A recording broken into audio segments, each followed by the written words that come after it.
好，我们继续讲坤为地为母，这个没什么好讲的了。为布，为什么为布？坤有个最大的一个特点，就很柔，布就是很柔和的意思。棉被也是坤，这个衣服、羽绒服这些东西都是坤。然后为釜，这个釜是锅的意思，就是破釜沉舟的那个釜。坤就是锅嘛，锅因为可以装很多东西嘛。然后为吝啬，很小气，也是坤卦。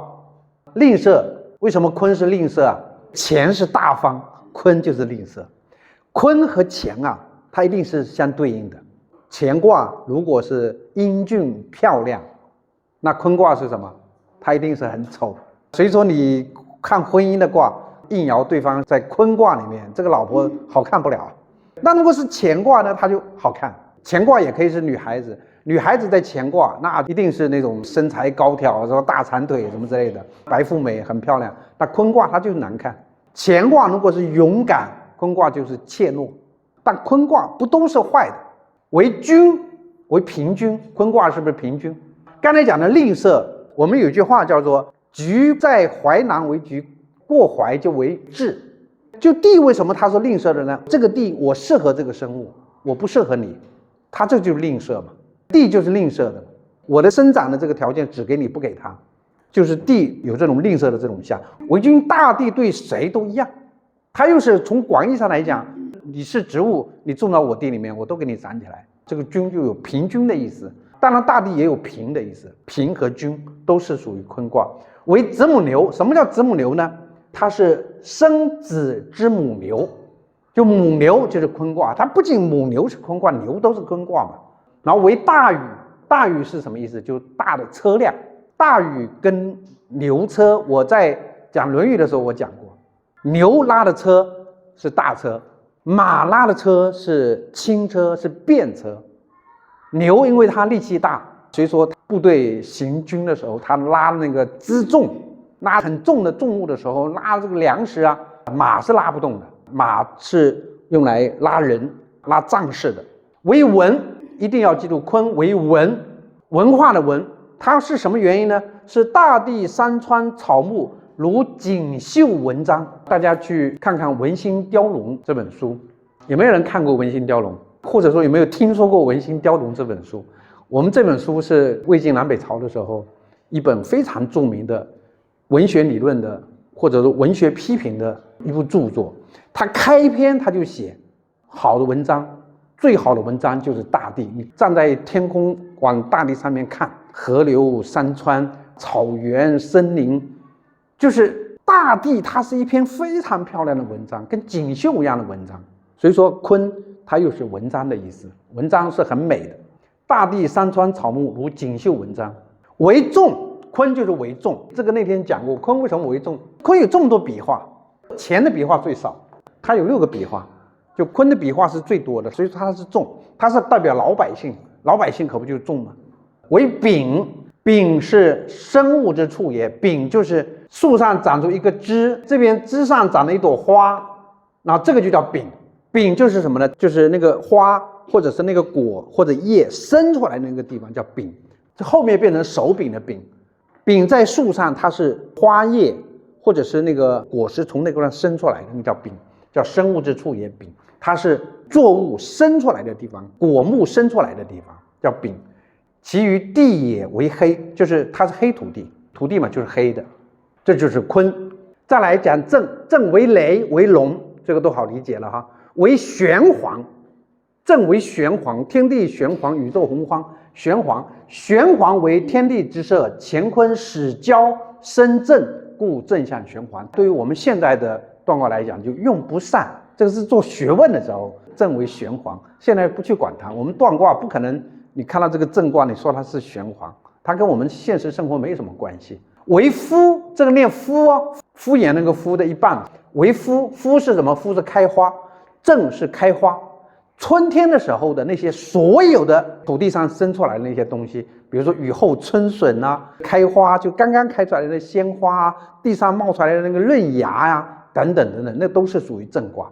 为大图，什么叫大图？就大陆。震为什么像大陆啊？一个是震，它本来是脚嘛，脚要在大陆上走嘛；另外一个大陆又像龙嘛，不是车水马龙嘛。龙就是正卦，那大陆也像龙，所以说大陆就像正卦。为长子，这个好理解，正卦就是长子。为绝兆，什么叫绝兆？就迅疾如雷。正卦有迅速的意思，正卦它是动啊，动得非常快。阳爻它就是动，一定要记住，阴爻它就是静，阴爻主静，阴爻有静的特点，阳爻它就是动，它就是躁动，在这里拼命的躁动，所以说它为绝兆。绝兆就是迅疾如雷的意思。正卦有这种迅疾如雷、非常快的运动的意思。所以说我们刚才看到生孩子那个卦里面都有一个坎卦，都有一个震卦，这个震卦就是动。孩子在胎里面一定是不停的动的，孩子在胎里面无时无刻不在动。大家还记得尊卦吗？尊卦这个是水，这就是动。水是外卦，水是包围着外卦，在水当中动，很显然它就是尊卦。这个尊卦就是什么的象？就是出生之物的象。人出生是这种象，所有的动物出生都是这种象，国家初创也是这种象，公司开创也是这种象。然后呢，为苍让竹，为苍让竹就是青竹，就是春天的那个竹。为黄尾，芦苇啊，芦苇也是正卦，那种竹林也好，那种芦苇也好，当然这个都是今年春天刚刚生出来的那些东西，都是正卦。其余马也为善鸣，叫得很好听的马也是正卦。为柱，左足涉白，对我们现在来说没什么意义，做学问的时候可以。你们如果有志于在易学上做一点考据工作，这个有意义。为善鸣，为驻足，为坐足，为抵赏，这个意义不大。其余驾也为反身，对于庄稼来讲，对于农作物来讲，它是反身。其究为见，为防先，防先就是防盛鲜美，就是春天的时候，大地献给我们的所有的东西，笋啊、青菜啊，所有的这些鲜美的东西都属于正卦。包括池塘里面捞上来的鱼，我们过年的时候开春的吃的那些非常新鲜的那些东西都属于正卦。为善鸣，为柱，柱是左足涉白，为柱足，就是左边的足颜色白，这种马为正。为坐足，坐足是马的足跑得特别快那种马。为抵赏，抵赏就是白鹅，白鹅之马亦被射，可比正之上虚，这个对我们今天来讲没什么意义。其余驾也为反身，大家记住，正是反身之物。地瓜、这个萝卜、花生还有蒜头，就果实是在地底下的那个都属于正卦。其究为见，正卦它跟乾卦很像，正卦的特点跟乾卦很像，它有见的这个特点，有这种不停的动的这种特点。为防先，防先就是防盛鲜美，刚才说了，这个是正卦。然后巽为木，为风，为长女，为绳直，拉绳以取之。绳直就是绳木啊，拉绳取之。为弓，为白，为弓。巽卦为什么会为弓？为什么它会为巧？跟它是木器的这种关系很大。因为我们最早的时候没有铜铁，没有这些金属的时候，易经产生的历史是非常久远的。就易经已经出现的时候，我们的器皿啊，绝大部分都是木器。所以说那个时候木匠啊，同样也是非常的灵巧的，木头也是比较容易被加工的，比较容易被做成各种精巧的器具的。巽卦它是木，所以说它引申出来工巧这种象。为白就是巽有烟的意思，巽为云为烟，云烟射白，巽卦也有白的意思。我们讲兑卦是白，巽卦也有白的意思，云嘛就是巽卦。为长为高，巽卦为长为高，这个树可以长得很高，也可以长得很长。为长为高，为进退为不果，这个之前都讲过，风就有这种进退忽进忽退的这种象。为不果就是犹豫不决，风就是来来去去，它不会说指向一个方向走。为嗅，这个念嗅不念臭，就是气味，气味都属于巽卦。所有的气味、香味、臭味，还有各种各样的香水的味道，或者说美食的味道，那个味道飘来闻到都属于巽卦。其余人也为寡发为广赏，这个很有意思。为什么会寡发广赏？就头发很少，额头很宽。大家看看这个巽卦，这个像不像宽宽的额头？就是发际线很后面很高，发际线很高。广赏就是阳爻两个占了大部分，就是发际线往后退，就是发际线很高，这个很宽，叫广散寡发。你一旦广散，你肯定寡发，发际线往后肯定头发稀少嘛，不可能说这个人发际线很厚，后面的头发很浓密，不太可能。他这个地方一旦宽，他后面肯定头发是比较稀疏的。为寡发，为广散，为多白眼。什么叫多白眼啊？一个眼睛黑的肯定是阴的嘛，白是阳嘛，两根阳爻，一根阴爻，那不是白眼比黑眼多吗？多白眼，有青眼有白眼，有没有听说过？这个栾吉啊，就是竹林七贤，他就喜欢的人他就给他青眼，不喜欢的人就给他白眼。青眼就是黑的眼睛，就是拿眼睛看你，不喜欢你就拿白眼看你。古人就是这种率真的性格。然后为尽利是三倍，巽啊，巽在卦里面出现的时候，往往代表着做生意有利润。那为什么是3倍的？这个3倍不知道是怎么来的哈。我写书的时候去求证、去考究过这个3倍。巽为禄，又自乾卦而来。巽是自乾卦而来，乾卦是这样子的，然后呢，巽是这样子的，所以说巽是从乾卦变来的。巽为禄，又自乾卦而来。乾为金玉，为利，故巽向禄士交易而获利。巽它本身就禄，有收入的意思。那么它又是从乾卦变来的，所以说它有收入赚钱的意思。巽卦，你如果是占生意、占求财的卦，如果有巽，你可以断定它有很好的利润。巽卦是占做生意是不是有厚利的一个非常重要的一个表象。当然没有巽卦不一定没有利润，但有巽卦往往有利润。有巽卦子孙在万象，往往利润很高。然近3倍，无从所解。诸子或有意略过，或语焉不详，或凿凿其言而不足信服。就是精力是3倍，或者是比3倍多一点。为什么是3倍？没有人解释这个问题。孔子为什么这么说？还是说在传抄的过程中传抄错了？这个是不可考。那我们反正记住了，用纳甲断卦的时候，占做生意是不是有利润的时候，就看这个巽卦。有巽卦最好，没有巽卦再认真看别的。有巽卦就可以很明确，肯定会赚钱。坎为水，为沟渎。沟渎就是都是水坑啊，不是沟就是渎。沟渎，渎也是一种沟。为隐伏，坎卦有隐伏的意思。比如说我们刚才讲的老鼠，老鼠它就是隐伏的。盗贼也是坎，它也是隐伏，也有隐伏的意思。为交柔，为交柔什么意思呢？直而使之虚而使之直，就是一个东西在这里把它变弯，又把它变直，变弯又变直，就这种动作组合起来也是坎卦。为交柔，为公轮。当然交柔这种东西在现代断卦中我觉得意义也不大，我们现在没有这种事儿，谁没事把这个东西弄弯再弄直，再弄弯再弄直。古代有这种象，它是把马车的那个车轮弓与轮皆交柔而成，为弓轮。弓和轮就是弓箭的弓，必须把那个木头给它弄弯来，弄成弓的那种形状。车轮，车轮过去也是木头做的呀。最早的车轮没有像我们今天这样子的橡胶，过去没有橡胶，它是用木头，木头是直的，然后把木头通过火呀，通过什么工艺啊，把它变弯。这个过程，整个这个过程都属于坎卦。其余人也，为家忧，为心病，就是人心里面有忧虑的时候，心里面有病的时候，就是坎卦。坎卦它就是这样子的，中间这根就一根刺，刺在心上。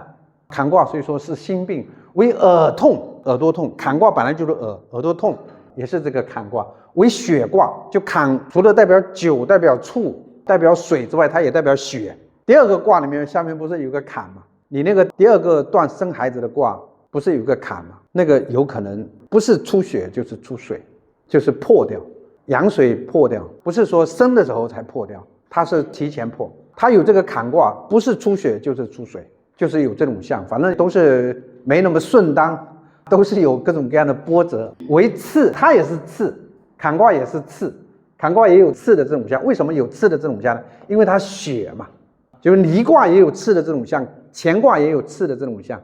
这个刺是因为这个血卦，因为坎代表血，坎代表水，大家很容易理解；坎代表酒，大家也容易理解；坎代表血，坎代表血光之灾，经常出现。尤其是坎卦和白虎一起出现的时候，学到后面大家就知道我们有白虎、有朱雀、有玄武这些6神，就是坎卦和白虎一起出现的，往往代表着出血，你被人家砍伤了，你受伤了，你出了很多血，有这种象。其余马也为美吉，为吉星，这个都没什么意义。为下手，这个也没什么意义。为薄提，为叶，这个叶有一点意思，浮于水而翼叶，就是坎为什么叫叶？叶就是拖着走，叶就是在水上拖着走，就跟我们到那个三峡去，现在可能没有了，那个叫什么夫来着？纤夫，纤夫拉着船，就是把船拉着往上游去，这就叫叶。其余鱼也，鱼就是车的意思。其余鱼也向多省，就是车辆出危险，就是坎卦。为通，为月，为道。其余木也为坚多星，就是坎卦如果是木头的时候，木的那个心啊，一定是很坚硬的。然后坎卦碰到水的时候，它就意味着通；碰到陆路的时候，它意味着灾难。坎卦碰到水，它就意味着通；水碰到水，它是不是通？然后碰到陆地，它就意味着有坑坑洼洼危险。